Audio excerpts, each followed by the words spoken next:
우리가 바라는 언론개혁이 그건 아니라는 거지. 이재명 포비아라고 하잖아요. 유일하다시피 하게 이재명 한결의 얘기를 해보고 싶어요. 언론개혁과 노무현은 뗄래야 뗄 수가 없죠. 한 용감한 사람이 용감한 일을 신문 가판에 반응하지 마. 전화를 내 하죠. 거 빼줘. 그쵸. 나중에 김영삼이 스스로 불거든요. 몰래 했어요. 봐준 거야. 이미 시작되었다. 역시 우리가 주체였어.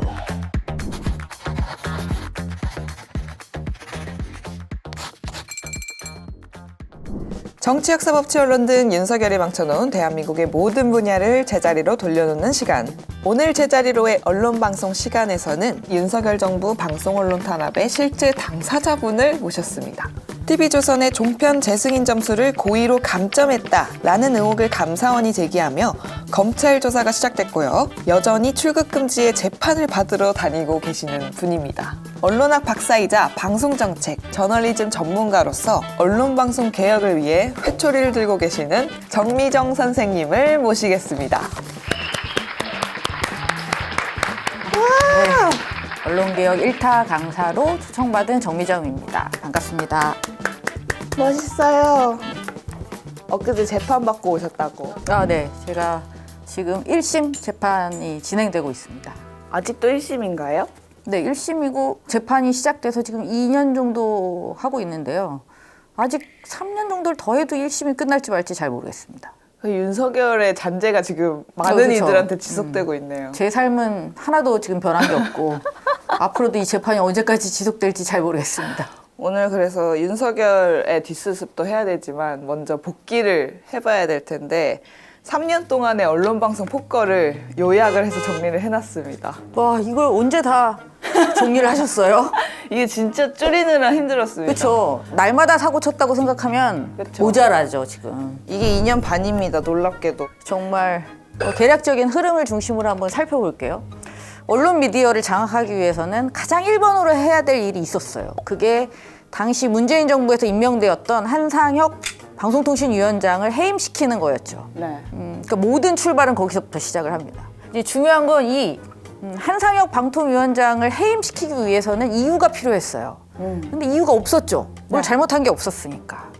그래서 바로 시작된 게 이제 2020년 3월에 행해졌던 종편 재승인 심사를 걸고 넘어지기 시작한 거죠. 제가 그때 당시에 이제 심사위원이었었고 저랑 한상혁 위원장이 같이 재판을 받고 있는 상태죠. 그렇게 해서 다 차곡차곡 걸어서 해임을 하게 됩니다. 그런 사건을 어거지로 만들어서 이제 본격적으로 출발합니다. 차례로 해임을 시작해요. 방통위원장을 자르고 나니까 그 다음에 다 쉬워. KBS 이사를 자릅니다. 이분도 이제 당시 심사위원장이었어요. 그렇죠. 자르고 저도 이제 잘리죠. 8월에 기소 당했다고 막 잘리고 다음에 이제 여러분이 방송통신심의위원회를 기억하실 거예요. 사실인데 조직의 이름보다는 류일임을 더 기억하실 거예요. 류일임이 오려면 그 전 사람이 잘려야 되잖아요. 그 전 사람을 자릅니다. 그래서 드디어 방심위에 우리가 아는 그 유명한 류일임 씨가 임명이 됩니다. 위원장으로 두둥 들어가는 거죠. 네. 방통위는 또 하던 일을 계속해요. 이제 MBC는 방송문화진흥회라는 이제 재단이 있어요. 그 이사장을 이제 또 자르기 시작합니다. 그러니까 KBS 이사를 어느 정도 손을 봤으니까 MBC 쪽도 손을 보기 시작하는 거죠. 그러면서 이진숙, 우리가 아는 그 빵진숙, 그분이 드디어 이제 방통위원으로 내정이 됩니다. 근데 하지만 이 사이에 방통위원장이 몇 명이 더 있었어요. 이동관이라고 역전의 용사가 있었습니다. 그 다음에 또 김홍일이라고 또 왔다가 또 나가요. 그 사이에 이제 또 깨알같이 또 임명을 합니다. 이제 저를 잘랐으니까 누군가를 또 임명해야 되는 거잖아요. KBS 이사도 마찬가지죠. 그다음에 방송통신심의위원회도 줄줄이 또 자릅니다. 그러면서 또 여기서 또 이제 두둥 박민. 그렇죠. KBS 사장에 박민이라는 사람을 임명을 합니다. 윤석열이.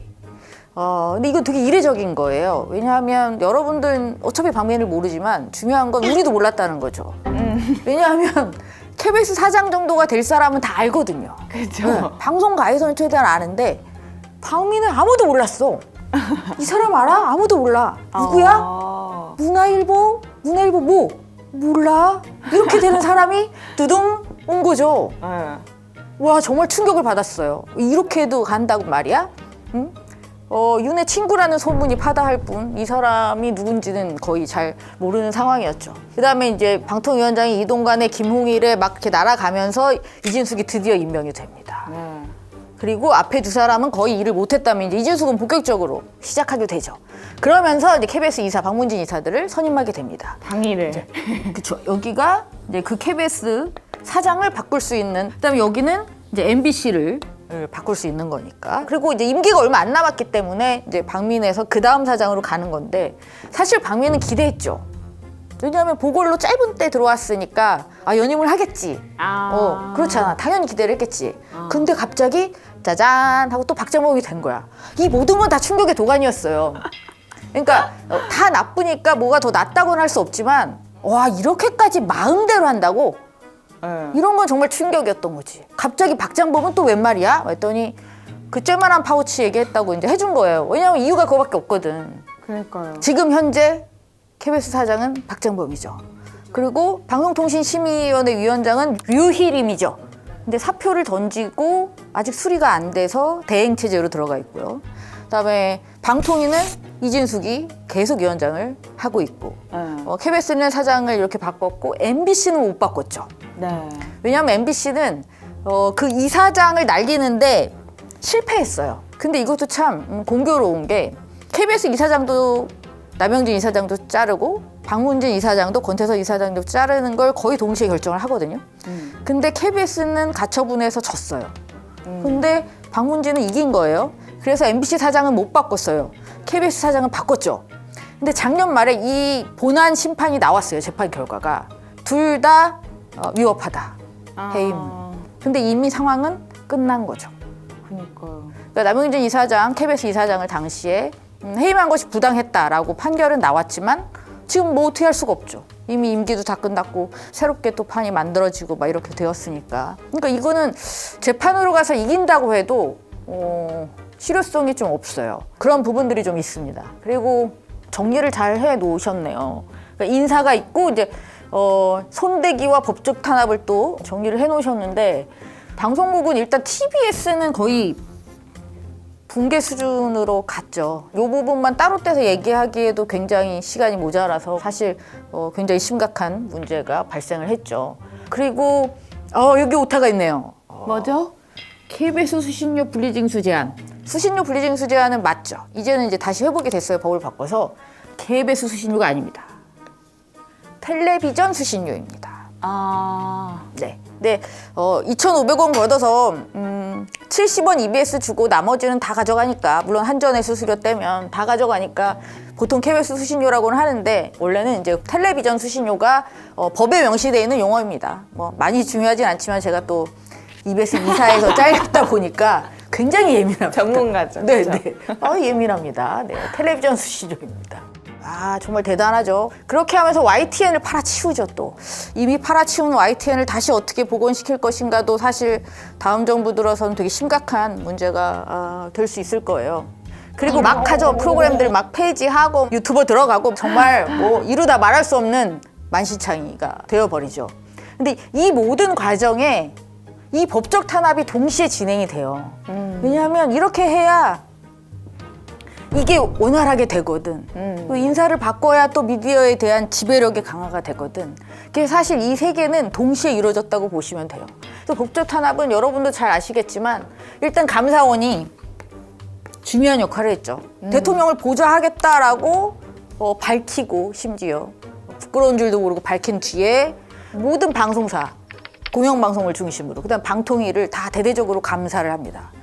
그러면 조직이 일을 못 하거든요. 거의 다 박살을 내놔요. 그러면서 일부를 검찰로 넘깁니다.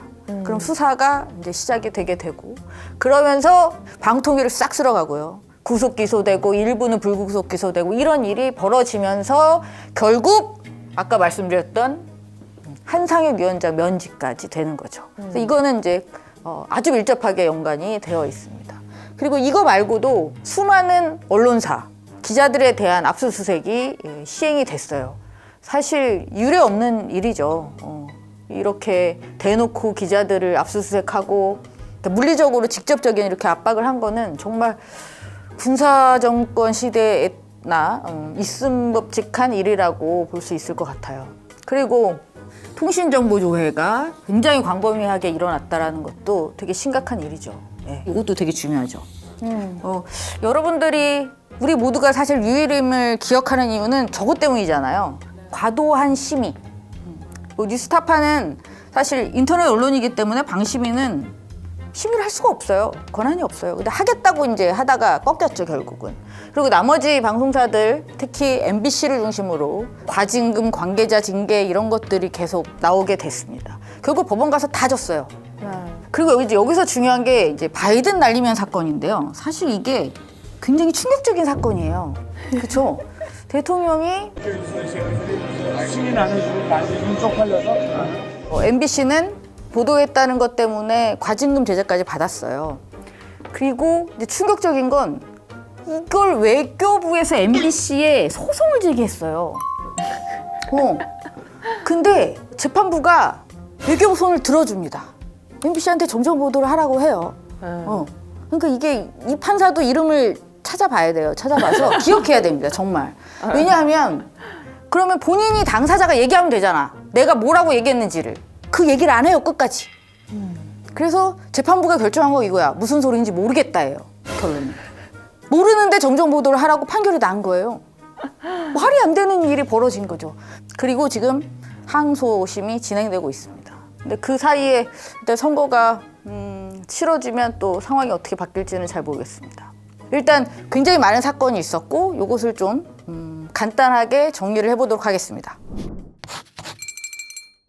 한 3가지 정도로 구분을 할 수 있을 것 같아요. 윤석열의 언론 미디어에 대한 탄압?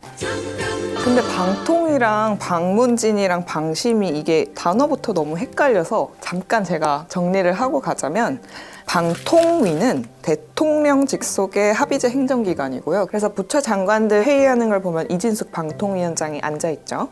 그리고 현재 정부 여당 3, 야당 2 구도입니다. 방문진은 방송문화진흥회죠. 문화방송이 MBC니까 이걸로 기억을 하시면 좋을 것 같아요. 문화방송인 MBC를 감시하고 잘 경영하기 위한 대주주이자 공공기관이 방문진이다. 그래서 방문진에 대한 탄압은 곧 MBC에 대한 탄압이다. 이렇게 이해를 하실 수 있을 것 같고 방문진은 여당 6 대 야당 3 구도고요. 방심위는 방송통신심의위원회의 줄임말이고 여당 6 대 야당 3 구도로 되어 있고요. 방통위와는 다르게 중앙행정기관이 아니고 독립된 합의제 기구입니다.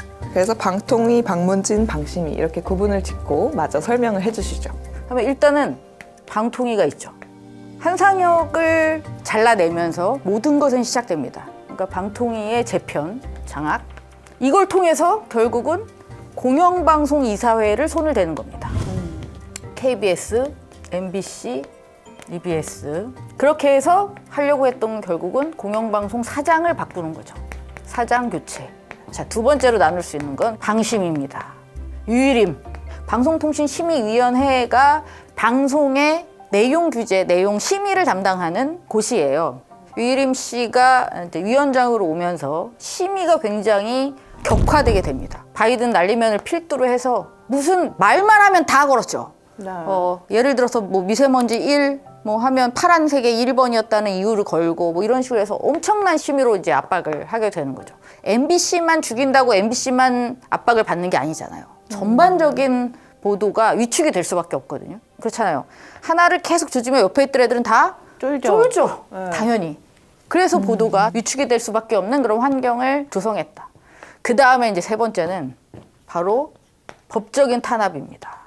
방통위, 방심위, 기자들, 언론사 전방위적으로 일단 감사원 감사, 압수수색, 검찰 조사, 경찰 조사, 기소, 구속 뭐 이런 식의 일들이 끊임없이 벌어졌습니다.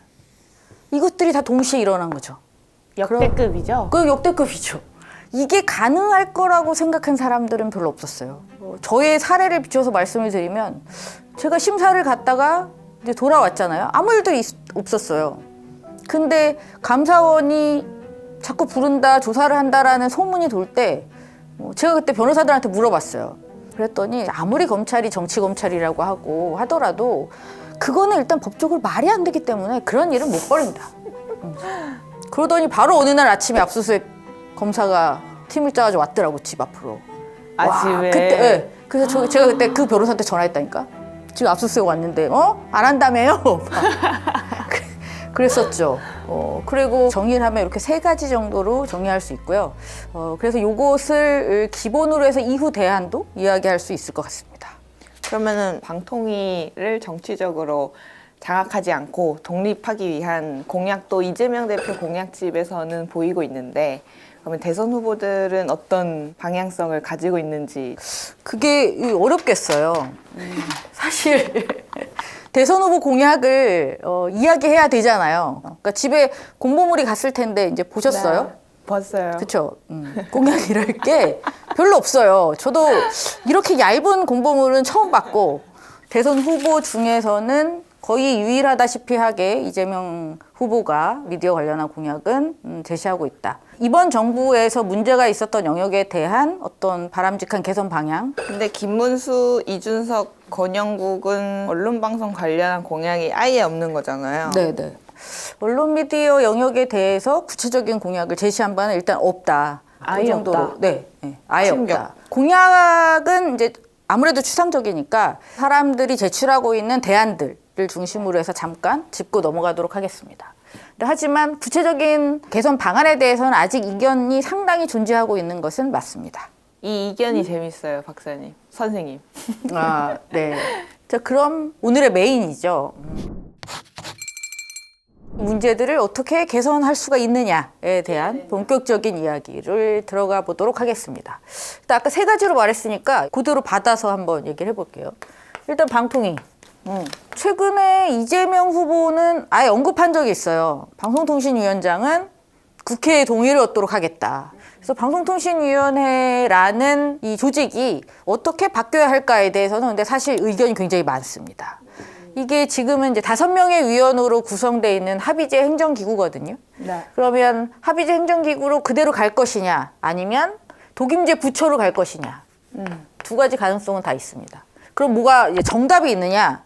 그렇진 않아요. 그러니까 이게 이 미디어 영역, 특히 이제 언론 영역 같은 경우에는 그럼 이 문제를 개선하기 위해서 어떻게 하면 된다라는 게 간단하지가 않습니다. 굉장히 복잡하고 그래서 이견이 굉장히 많은 영역이기도 합니다.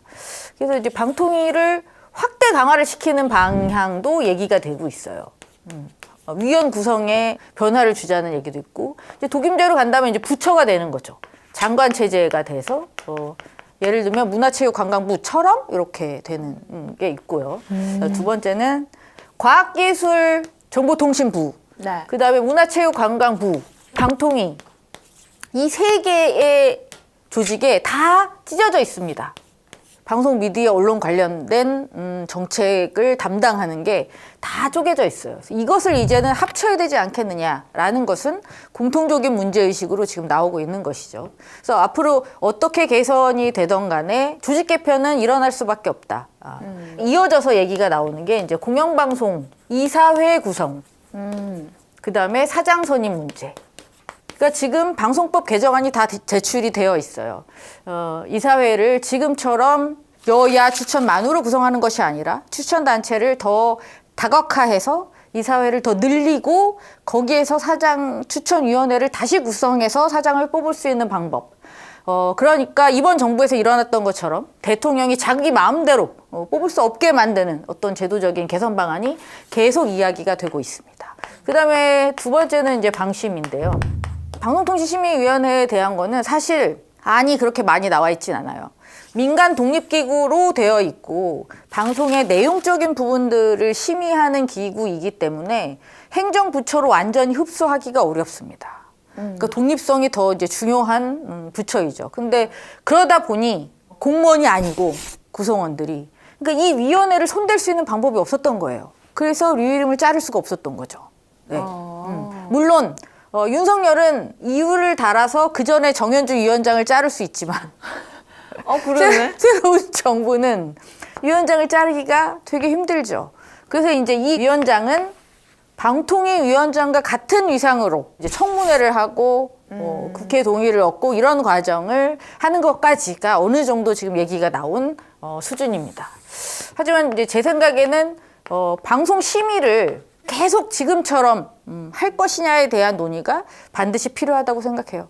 그 다음에 이제 세 번째는 법으로 탄압했던 부분들 있죠. 감사원, 그 다음에 검찰로 이어지는 부당한 수사와 법적 탄압들에 대해서는 반드시 이것은 진상규명과 책임자 처벌이 있어야죠. 물리력을 동원한 언론에 대한 탄압이 일어났었기 때문에 누가 어떤 식으로 기획해서 이런 일들이 벌어졌는지는 반드시 다음 정부에서는 하나하나 다 정돈을 해야 된다고 생각합니다.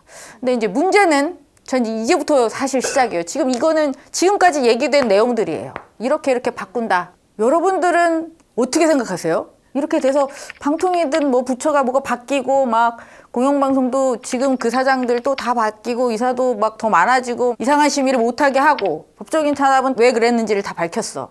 그러면 정말 좋은 언론들의 세상이 올까요? 우리가 바라는 언론 개혁은 이런 것들로 인해서 개선될 수 있는 영역일까요? 그러니까 대중의 입장에서 봤을 때는 이게 대통령이랑 여당이 임명할 수 있는 사람이 더 많아서 이런 문제가 일어나는 거구나. 방통위 3대2 구도다. 그러면 이거를 13대 11로 만들든 네. 더 늘려서 더 그치. 공평하게 만들든 아니면 몇 대 몇 이거를 동수로 배치하든 이게 제일 핵심인 것 같거든요. 사람들이 인식했던. 근데 선생님의 의견은 사실 그게 아니다. 그렇게 해도 안 된다. 그거 하시는 거죠. 그러니까 저는 방향 자체에 반대를 하지는 않아요. 어쨌든 이런 식으로 바꾼 다음에 어느 정도는 좋아질 거예요. 근데 그게 진짜 제도를 바꿔서 좋아진 거냐? 그럼 다시 돌아와서 생각하면 지금 이 제도가 나빠서 망가진 걸까요? 그건 아니라는 거죠. 제가 말하고 싶은 거는 그겁니다. 그러니까 새로운 정부 들어서는 그럼 왜 나아질까? 왜냐하면 사람이 바뀌니까요. 정부의 구성원이 바뀌고 의사결정권자가 바뀌는 거예요. 그 바뀌기 때문에 좋아지는 거지. 그럼 이 전 정부에서는 다 그전에도 다 있던 멀쩡한 조직들이에요. 감사원, 검찰도 다 아주 멀쩡하진 않았지만 이 정도는 아니었던 조직들이 있었어요. 네. 근데 윤석열이 애초에 만들어진 그 조직의 법의 취지를 다 뭉개고 자기 마음대로 했기 때문에 위법적인 행동을 했기 때문에 이 사단이 난 거죠. 네. 이 제도적인 개선만으로 충분하지는 않다. 그렇다고 우리가 바라는 좋은 세상이 오리라고 그냥 기대하기는 힘들다. 왜냐하면 여기에는 그게 없기 때문이죠. 우리가 일상적으로 접하는 수많은 언론은 여기 없잖아요. 그렇죠. 우리는 KBS하고 MBC만 보지 않잖아요. 네이버를 열면 와 막 쏟아지는 그 기사들을 보세요. 우리 사실 화나는 건 이것도 한 절반 있지만 그쪽이 더 많으면 많을걸요. 그렇죠. 뉴스를 보면 너무 화가 나잖아요. 우리가 바라는 언론 개혁이 이것만으로 될까? 그건 아니라는 거지. 그렇죠. 네. 그래서 그러면 이전의 대통령들은 언론 개혁을 어떻게 접근했었나 그걸 한번 살펴볼 필요가 있을 것 같아요. 그래서 언론 개혁이다 하면 딱 떠오르는 대통령이 있습니다. 누굴까요? 노무현. 그렇죠. 언론 개혁과 노무현은 뗄래야 뗄 수가 없죠. 그렇죠.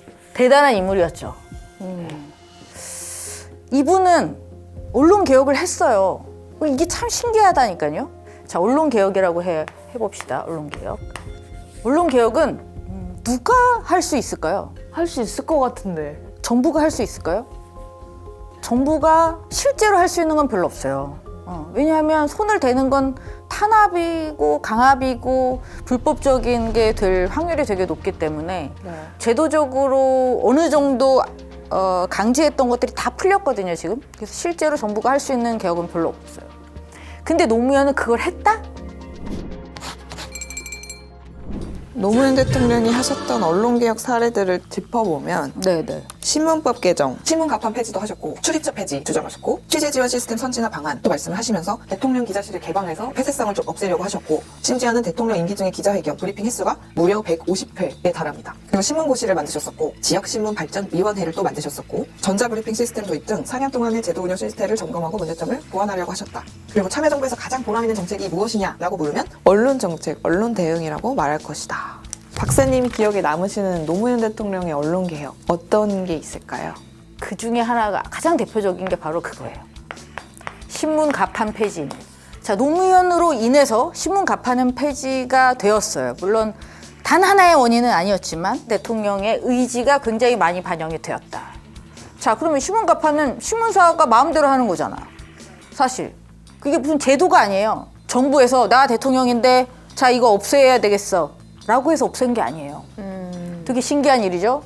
자, 이 시기는 종이신문의 시대였어요. 종이신문이 이제 조간을 중심으로 말씀을 드리면 아침에 이제 배달이 되잖아요. 근데 그 전에 전날 저녁 7시 정도에 가판이 나옵니다. 네. 그러니까 내일자 신문이 미리 나오는 거예요. 초판이 쫙 뿌려져요. 그러면 그게 모든 곳에서 다 살 수 있는 건 아니고 주로 뭐 광화문, 서울역 요 몇 군데에서만 이 가판을 볼 수 있었어요. 그리고 이제 광화문 동아일보 사옥 그 앞에 보면 정말 장사진이 펼쳐져요. 저녁이 돼서 가판이 쫙 뿌려지면 사람들이 정말 와글와글 모여요. 누가 모이냐면 일단 기업의 홍보 담당자들, 그 다음에 정당 관계자들, 그 다음에 공무원. 그러니까 다 언론하고 굉장히 밀접한 연관이 있는 자들이 모입니다. 그래서 이 가판을 봐요. 열심히 보고 뭘 하겠어요? 전화를 하죠. 내 거 빼줘. 그쵸. 그래서 정당, 그다음 기업, 공무원 이 세 주체들이 가장 민감하게 반응을 했죠. 가판에. 예전에는 그런 연구가 있었어요. 초판과 최종판을 비교하는 거예요, 신문을. 네. 많이 변화가 있는 경우는 한 40% 이상 변화가 있는 경우도 있다. 물론 이렇게 거의 없는 경우도 있지만 예를 들면 이렇게 기업 같은 경우는 그거죠. 일면에 있던 게 뒤로 빠져. 사이즈가 줄어. 아니면 아예 없어져. 근데 대신 광고가 땅 하고 생기는 거죠. 뭐 이런 사례도 되게 많았었고. 그다음에 정당도 마찬가지죠. 그래서 신문사 기자랑 친하고 뭐 이런 게 되게 중요했어요. 공무원도 마찬가지죠. 부처의 사태가 일면에 나가냐, 아예 뺄 수 있느냐, 이게 다 이제 능력이 됐던 거예요. 다. 세 개가 다. 이러면 무슨 일이 벌어지겠어요? 권한 유착. 신문이 갑이 되는 거죠. 언론이 갑이 되는 거예요. 여기는 다 그 눈치만 볼 수밖에 없어. 가판을 일단 깔아버리면 다들 부들부들 떠는 거고, 그러면 당장 난 모르는 사람인데 제가 지금 이번에 청와대 비서실에 있는데요. 이거 좀 빼주시겠어요? 하면 네, 빼드릴게 하겠어요? 아니죠. 그렇죠. 평상시에 관리를 해놔야 되는 거지. 그래서 기자들이랑 맨날 어울려서 술 먹고 밥 먹고 뭐 이렇게 여러 가지 활동을 해왔던 거죠. 그러니까 권한 유착뿐이 아니라 자본하고도 마찬가지고 다 유착이 돼 있을 수밖에 없죠. 그다음에 거기에서 철저한 갑은 신문이었던 거죠. 이런 것들이 상징적으로 보여졌던 게 이 가판이 이루어지고 있는 그런 모습이었어요. 당시에 문제의식을 가진 사람들도 많았죠. 근데 이거를 누구를 할 것도 없지. 이걸 어떻게 없애겠어? 각각 신문들이 안 하려면 안 할 수도 있어요. 네. 자기 마음인 거예요. 근데 다 하잖아요. 그럼 다 하는 거예요, 그냥. 노무현이 이거를 할 수 있었던 건 이걸 하지 말라고 한 게 아니에요. 오. 그냥 그 얘기를 했어요. 당선인이 딱 된 다음에 이 얘기를 했어요. 앞으로 신문 가판에 반응하지 마. 공무원들에게 선포를 합니다. 가판에 대한 보고를 절대로 하지 마. 아무도 반응하지 마. 다음날 아침에 정식으로 신문이 배달되면 그걸 보고 정정당당하게 대응한다. 오보에는 오보라고. 그건 법적인 대응도 불사한다. 언론중재위원회를 가든 소송을 하든 정정당당하게 정면으로 대응한다. 난리가 났었죠. 진짜 난리가 났었어요, 그때. 와, 누가 말렸겠어.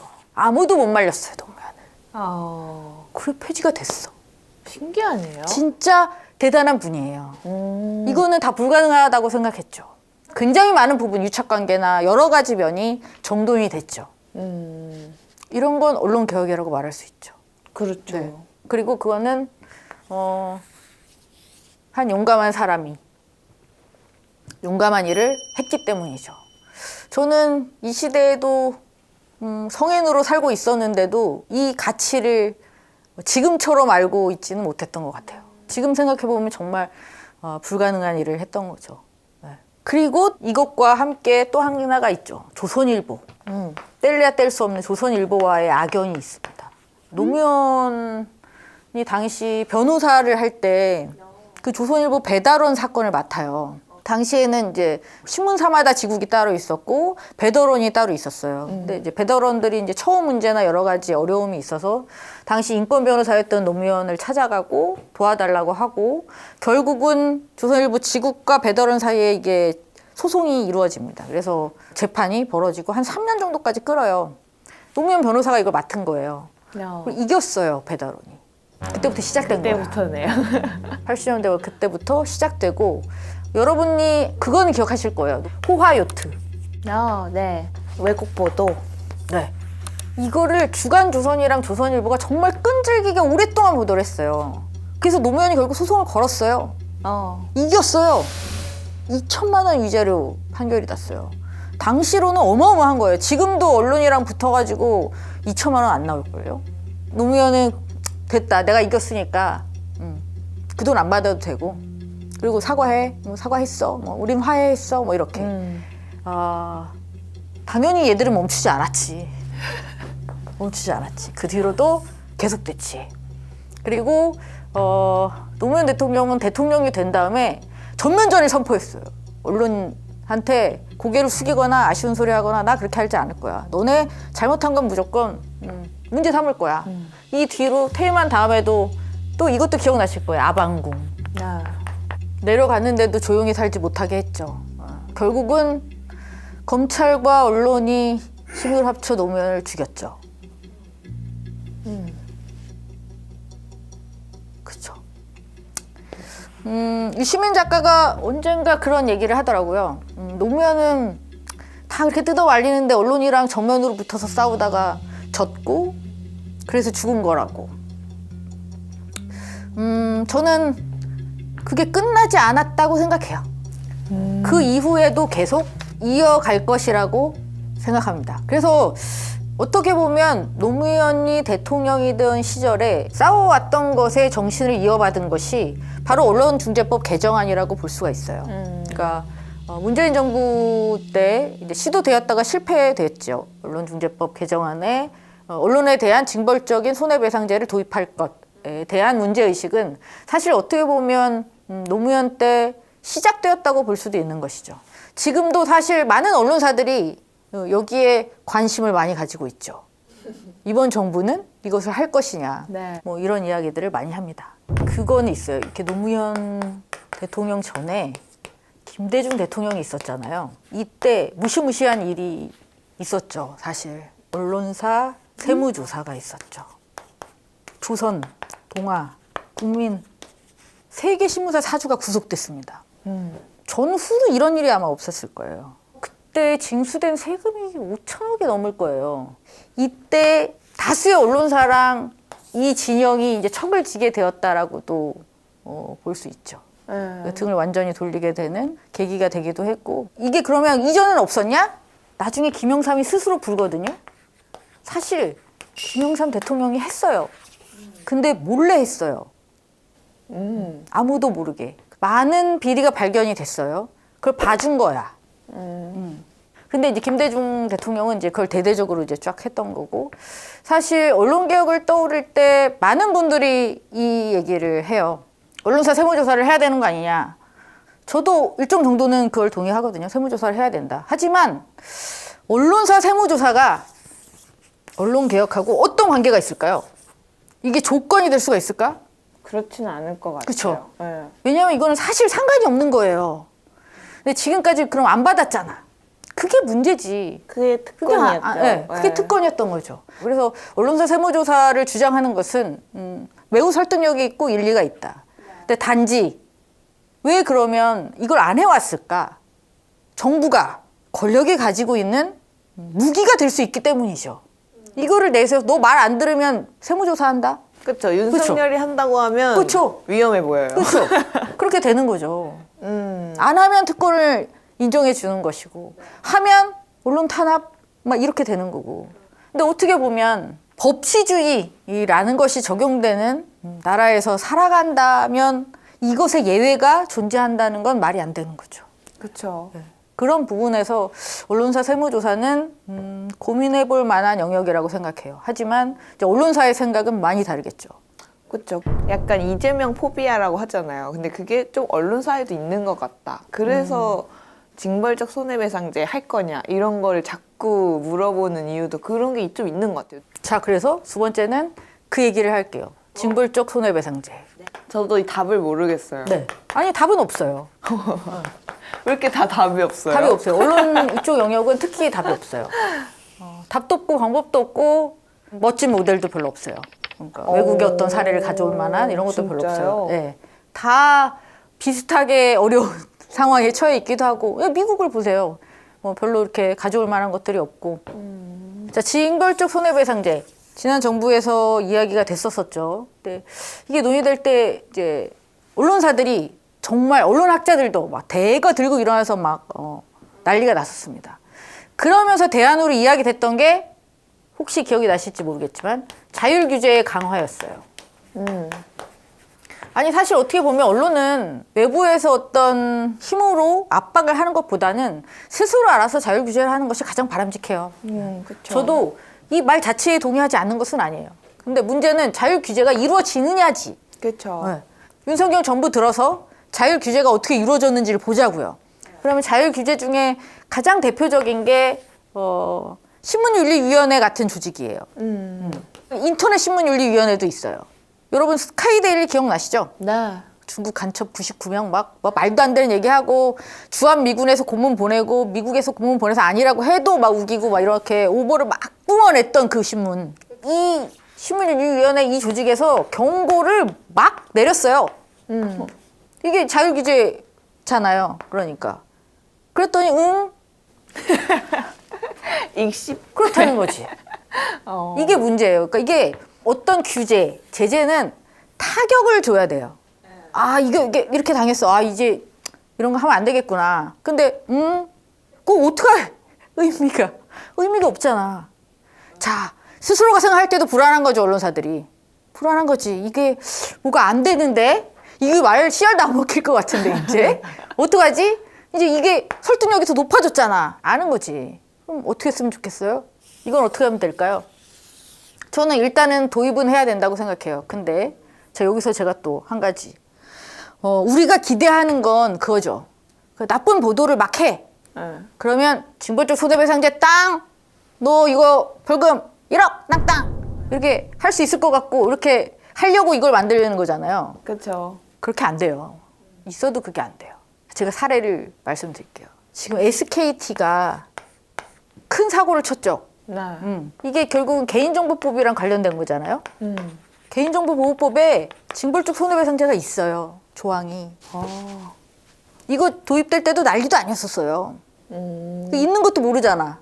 있는데 손해를 스스로 입증해야 돼요. 그걸로 인해서 너 얼마큼 소외받았어. 너 이거 해킹 당해가지고 이렇게 돼서 너 빨리 입증해. 증거를 대. 힘들잖아요. 네.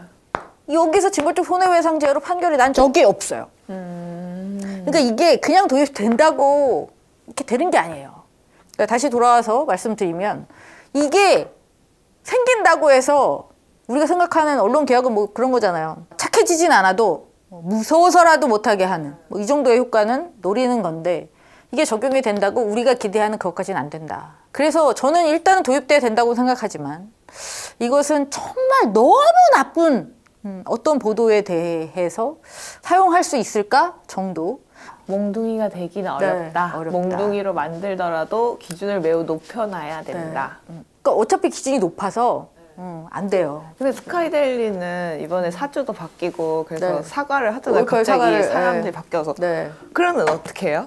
사과 다음에 어떻게 해요? 아니 지금 어차피 우리가 어떻게 할 수 있는 것도 없는데 어떻게 해요? 일단 뭔가 눈치를 보고 사과를 했으면 일단 봐야죠. 아니 지금도 할 수 있는 게 없는데 뭘 어떻게 해요? 그냥 두고 보는 거지. 그래서 답답한 것 같아요. 그러니까 법정으로 간 건들은 이제 그에 맞추어서 또 정리가 되겠죠. 사법부를 뭐 얼마만큼 신뢰할 수 있을지는 잘 모르겠습니다만. 근데 또 이렇게 징벌적 손해배상제 같은 게 언론에 이렇게 들어왔을 때는 사실 바이든 날리면 같은 경우에 재판부의 결정이 이례적인 거지 웬만하면 재판으로 갔을 때 재판부는 언론에 되게 유리한 판결을 내요.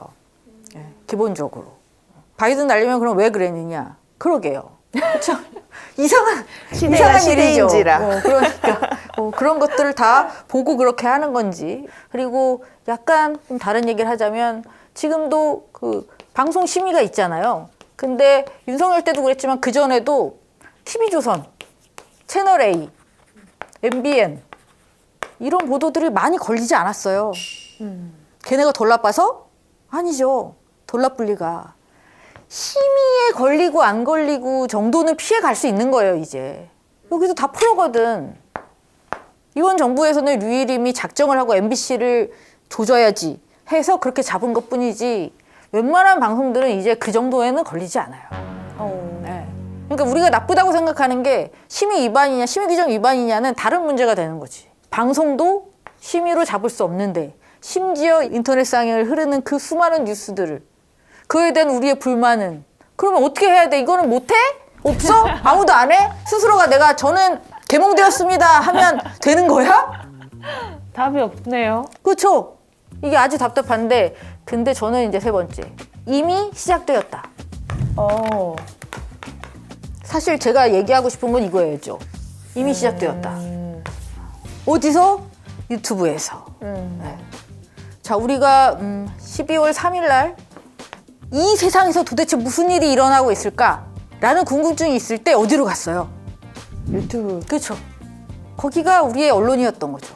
언론이 가지는, 뉴스가 가지는 가장 기본적인 기능이 그거거든요.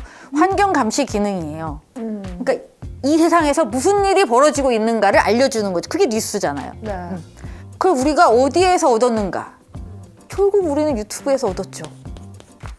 그러면 이 유튜브에 그 수많은 그냥 채널들 막 여기서 얻은 게 아니라 여기에도 문제의식을 가진 저널리스트가 있었고 그들이 채널을 확장했고 사람들을 모았고 우리는 그걸 찾았잖아요. 그래서 몇 개의 채널이 지금 독보적인 채널로 성장하고 있죠. 그렇죠. 이미 언론이 된 거죠. 새로운 언론이 된 거죠. 저는 한겨레 얘기를 해보고 싶어요. 1987년이거든요. 자, 우리는 87년을 알죠. 지금 헌법도 그렇고 어떤 시대적인 전환이 일어났던 것도 87년이잖아요. 네. 명백한 군사정권의 어떤 종말과 새로운 시대의 출발과 여러 가지가 일어났어요. 그런 군사 독재에서 민주주의를 수호하고자 애쓰던 수많은 시민들이 돈을 모았죠. 27,000명이 네. 돈을 50억을 모읍니다.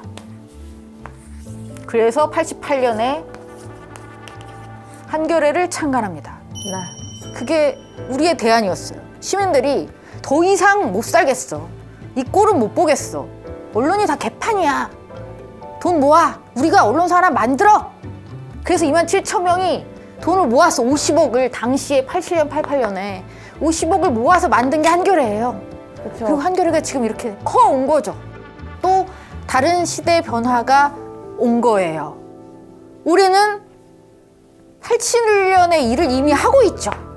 그 유튜브 채널이 어떻게 돌아가요? 우리가 굴리는 거잖아요. 우리가 돈을 내고 있어요. 그 수많은 시민들이 유튜브에 가서 돈을 따박따박 내고 있어. 자, 알려줘. 무슨 일이 벌어지고 있는지 우리에게 알려줘. 그렇게 해서 우리는 새로운 언론을 이미 가지고 있고 이제 시작은 되었다. 그러면 언론개혁이란 지금 발생하고 있는 거죠. 이 모든 과정이 언론개혁의 과정이고 짐작했듯이 역시 우리가 주체였어. 그리고 언론도 당연히 주체죠. 88년에 우리가 한겨레를 이렇게 세웠던 것처럼 이 사이에서의 연대와 협력을 어떻게 구축할 것인가. 그리고 우리 돈으로 만들어가는 이 언론은 또 어떠한 방향으로 어떻게 발전시킬 수가 있을까. 이 고민을 하면 이루어진다고 생각합니다. 네. 결국 시민이 다시 언론 개혁을 할 거다. 그렇죠. 87년처럼. 네. 이전에도 우리가 했었어요. 네. 그리고 그렇게 탄생한 한겨레가 당연히 시장에 영향을 미쳤죠. 다른 언론에도 영향을 미쳤고. 제가 이제 하나 기대를 하는 것은 한겨레가 지금 이 국면을 잘 읽고 여기에서의 어떤 실험을 하고 있는 것 같아요. 새로운 시도를 좀 더 체계적인 기획하에 새로운 미래를, 비전을 만들어 갔으면 좋겠다는. 네. 그러면 시민 주도의 언론 개혁이 이미 잘 이루어지고 있고 긍정적으로 전망하신다. 아니, 긍정적으로 전망한다기보다는 힘겨운 일이 될 것이다. 힘겨운 일이 될 것이다. 억지 희망 넣으려고 했는데 바로 아니에요. 거부당했네요. 아니, 힘들 거예요. 지금도 힘들었어. 근데 이제 그런 건 있지. 이때 계엄이 딱 터지고 나서 지금까지 너무 지난한 과정을 겪어오다 보니까 우리가 이거를 어떻게 잘 만들어 왔는지는 이게 힘들었다는 생각은 안 들잖아요. 그렇게 원래 만드는 거죠. 네, 저는 거기서 또 희망과 미래를 봅니다. 이미 시작된 새로운 언론의 흐름 속에 한겨레도 창간 정신을 다시 되새기면서 잘 해야겠다. 잘 하도록 하겠습니다. 부탁드리겠습니다. 잘 부탁드리겠습니다. 감사합니다. 지금까지 언론학 박사이신 정미정 선생님과 함께했습니다.